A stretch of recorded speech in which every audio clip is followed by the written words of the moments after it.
agama. Jadi mohon yang terakhir saya ingin sampaikan, tidak ada kesuksesan tanpa kerja keras, tidak ada kesuksesan tanpa perjuangan, dan tidak ada kesuksesan tanpa dorongan doa dari kedua orang tua kita. Jadi pada hari ini Anda ucapkan selamat, Anda mintakan maaf kepada orang-orang tercinta yang berkontribusi atas kesuksesan pendidikan kita. Hati-hati memperlakukan kedua orang tua. Saya tahu di sini ada master hukum, saya tahu di sini ada master manajemen, saya tahu banyak prodi yang ada di sini dan memiliki tata kelola yang sangat baik, maka itu salah satunya didukung oleh perilaku Anda setelah lulus. Pada saat Anda berinteraksi dengan kedua orang tua, jangan menggunakan pasal hukum. Pada saat ibu mengatakan, saya mau ketemu, kamu pulang, maka Anda akan mengatakan, "Mah, tidak boleh memaksa, karena ada pasal hukumnya." Enggak ada itu, tidak berlaku untuk kedua orang tua. Pada saat Anda diminta membantu kedua orang tua, Anda jangan menggunakan manajemen yang efektif. Tidak ada manajemen dalam hubungan dengan orang tua, kecuali penghargaan, penghormatan, dan tempatkan dia di tempat yang paling sempurna sebagai kedua orang tua kita. Saya hanya ingin mengulang dengan cerita yang lama, tetapi ternyata ini memberikan sebuah inspirasi bagi kita. Mohon maaf, saya pernah jadi seorang pejabat. Pada saat saya sedang rapat, saya ditelepon oleh keponakan saya dan menyatakan ibu saya dalam keadaan sakit. Kemudian saya balas telepon itu dengan sebuah ungkapan yang agak sedikit sombong. Tolong cepat bawa ke dokter dan nanti uangnya akan saya transfer. Ternyata ibu dari kejauhan menjawab kalimat saya dengan sebuah kalimat yang tegas. Enggak usah ditransfer, yang penting kita bisa ketemu. Kalau ibu sudah mengatakan yang penting kita bisa ketemu, maka jabatan itu tidak ada, maka rapat itu tidak ada. Dan boleh saya katakan, kalau saya sudah dipanggil ibu dan bapak, tidak ada yang bisa menolak panggilan siapapun, termasuk atasan saya. Kalau itu ibu dan bapak yang memanggil, kena yakin, kalaupun saya bisa memberikan sebuah alasan, Pak mohon maaf ibu saya dalam keadaan sakit, maka atasan saya akan memahami semua, karena mereka juga pernah dibesarkan dan memiliki rasa hormat kepada kedua orang tuanya.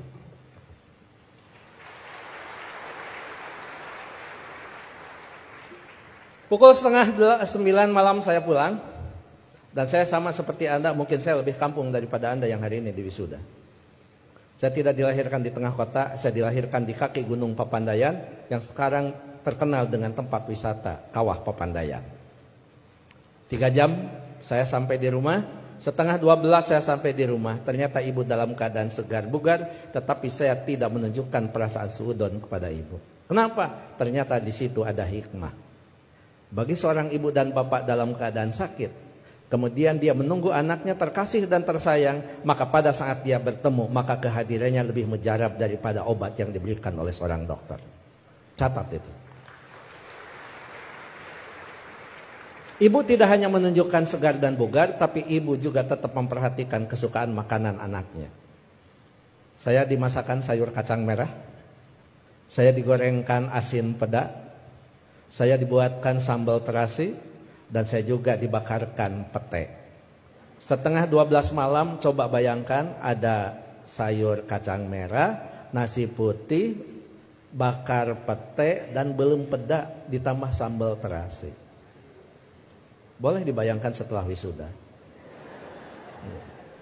11:30 malam saya disuguhi makanan itu, maka tidak ada kalimat yang bisa diucapkan kepada ibu selain mengucapkan terima kasih.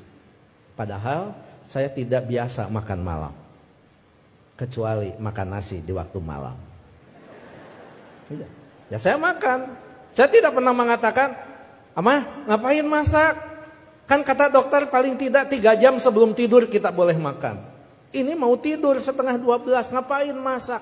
Bagaimana perasaan ibu pada saat seorang anak yang dia tunggu, yang dia masakan, kemudian anak berargumentasi dengan sebuah ilmu di mana ibu tidak paham tentang ilmu itu?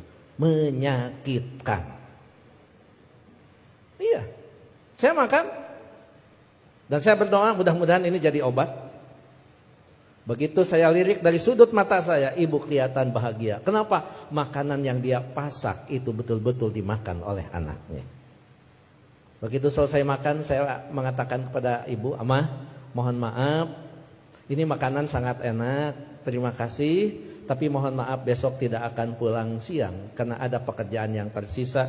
Kemungkinan saya pulang sebelum sholat subuh. Ibu dengan bijak mengatakan, enggak apa-apa. Yang penting kita sudah ketemu. Sok istirahat. Saya sambil dituntun dibawa ke kamar. Setelah di kamar saya diselimuti. Ibu lupa kalau anaknya adalah seorang profesor.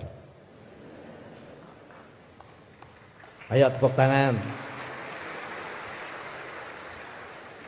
Itulah ibu. Jadi Anda mohon maaf, baru juga ahli madya ya? Ahli madya, ibu mau nyelimutin. Ngapain? Ini baru di wisuda. Ada yang lebih tinggi lagi.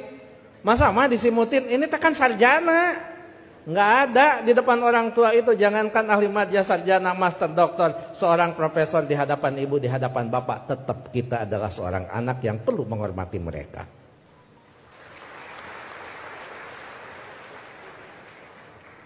Yang paling indah dan paling membuat saya terharu, pada pukul 3 saya bangun, ternyata ibu sudah berdiri di samping saya sambil menepuk bahu saya. Cepat kamu bangun, jangan lupakan sholat sepertiga malam terakhir. Kenapa? Kamu bisa mendapatkan yang semua ini bukan karena kepintaran kamu, jangan-jangan bukan karena kecerdasan kamu, mungkin keberuntungan doa kita dikabulkan oleh Allah Subhanahu wa Ta'ala. Jadi ibu masih khawatir tentang anaknya. Ibu khawatir anaknya merasa pintar sehingga pintar menjadi sebuah kesombongan. Ibu masih khawatir anaknya cerdas, cerdas menjadi sebuah kesombongan. Bahkan melupakan siapa yang menentukan takdir segalanya pada kehidupan kita. Itu pada profesor itu. Jadi tolong ibu bapak, sebagai orang tua, anak kita hari ini di wisuda, tetap mereka adalah anak kita yang perlu kita luruskan pada saat mereka terlempar dari jalan yang memang ditentukan. Perlu diberikan peringatan, tapi tentu sekarang ini ada kaidah-kaidah yang beda dengan zaman dulu. Seorang siapa Pak Rektor? Sahabat itu, Ali, mengatakan, didiklah anak-anakmu bukan dengan zamanmu, karena mereka tidak mungkin mengalami zaman yang seperti kita alami. Jadi memang cara sudah berbeda, cara kita memperlakukan anak-anak kita. Tapi sejatinya tetap kewajiban kita adalah bagaimana mendidik anak-anak kita, bukan masalah kedewasaan.